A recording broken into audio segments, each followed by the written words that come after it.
বাংলাদেশের বিজিবির রাইফেল থেকেও বুলেট ছুটতে হবে এবং আমাদের সীমান্তে যদি বাংলাদেশের কোন নাগরিকের একটা লাশ পড়ে আমাদেরকেও তাদের লাশ নিতে হবে এবং আমরা বড়াইবাড়ির যুদ্ধে সেটা কিন্তু প্রমাণ করেছি।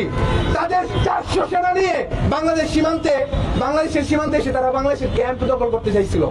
আমাদের মাত্র 8 জন বিজিবি সদস্য, তৎকালীন বিডিআর সদস্য তার কড়া জবাব দিয়েছিল। তাদের 16টা লাশ পড়েছিল বেসরকারি হিসাবে, আরো অনেক বেশি লাশ ছিল। অর্থাৎ বাংলাদেশকে যারা ছোট করে দেখবে তাদের কপালে দুঃখ আছে। আজকে আমরা বলতে চাই বাংলাদেশ হবে দক্ষিণ এশিয়ার আরেকটা নতুন পরাশক্তি এবং বাংলাদেশের এই যে মুসলিম জনতা যারা আছে, বাংলাদেশের আপামর জনতা যারা আছেন, ভারতের উগ্রবাদী হিন্দুত্ববাদীদের লাগাম টেনে ধরবে। আর এই ক্ষেত্রে পশ্চিমবঙ্গের মুসলমান, পশ্চিমবঙ্গের যারা গণতান্ত্রিক মানুষজন আছেন, এই তৃণমূল কংগ্রেসের আন্ডারে, মমতার আন্ডারে আপনারা ঐক্যবদ্ধ হয়ে এই শুভেন্দু অধিকারী নামক কালপ্রিট, এই শুভেন্দু অধিকারী নামের ছোট লোককে আপনারা প্রতিহত। শুভেন্দু অধিকারী, তুমি কখনোই এই দেশের বাংলাদেশের চুলো ছিঁড়তে পারবে না। লাশের বদলে লাশ, রক্তের বদলে রক্ত, এটাই হচ্ছে একমাত্র পলিসি। ভারতের উগ্রবাদী হিন্দুত্ববাদী আরএসএস এবং বিজেপি সদস্যরা, বিজেপি নেতাকর্মীরা, তারা সেখানকার মুসলমান নাগরিকদেরকে জিম্মি করে, তাদের ভোটাধিকার হরণ করে, তাদের নাগরিকত্ব বাতিল করে তাদেরকে বাংলাদেশে পুষিং করার ষড়যন্ত্র করছে।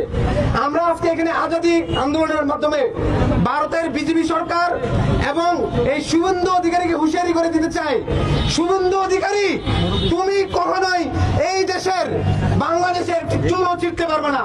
তুমি বাংলাদেশের নাগরিকদের তোমরা হয়রানি করো, বাংলাদেশের উদ্দেশ্যে উল্টাপাল্টা কথা বলো, বাংলাদেশকে তোমরা ঠিক আছে ময়লা আবর্জনা ফেলতে চাও কারো গুবিমান দিয়ে, বাংলাদেশে তোমরা পেঁয়াজ রপ্তানি বন্ধ করতে চাও। তোমরা তো বাংলাদেশের উপর অনেকাংশে নির্ভরশীল।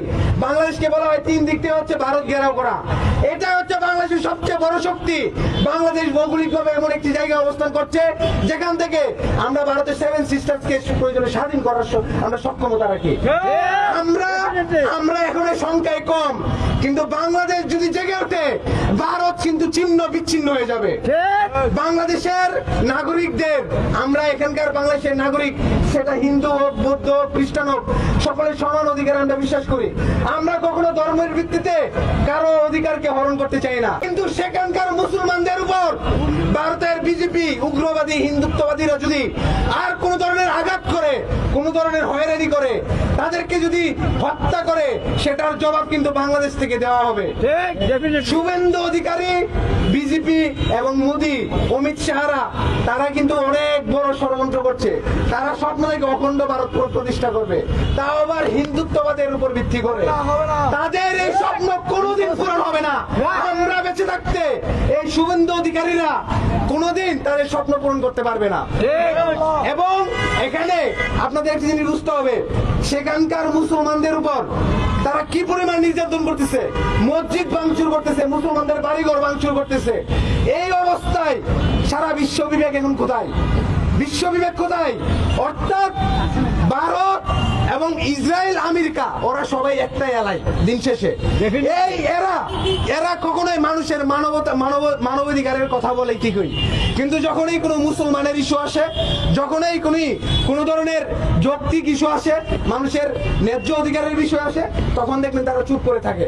আজকে পশ্চিমবঙ্গে মুসলমানদের উপর নির্যাতন চলতেছে।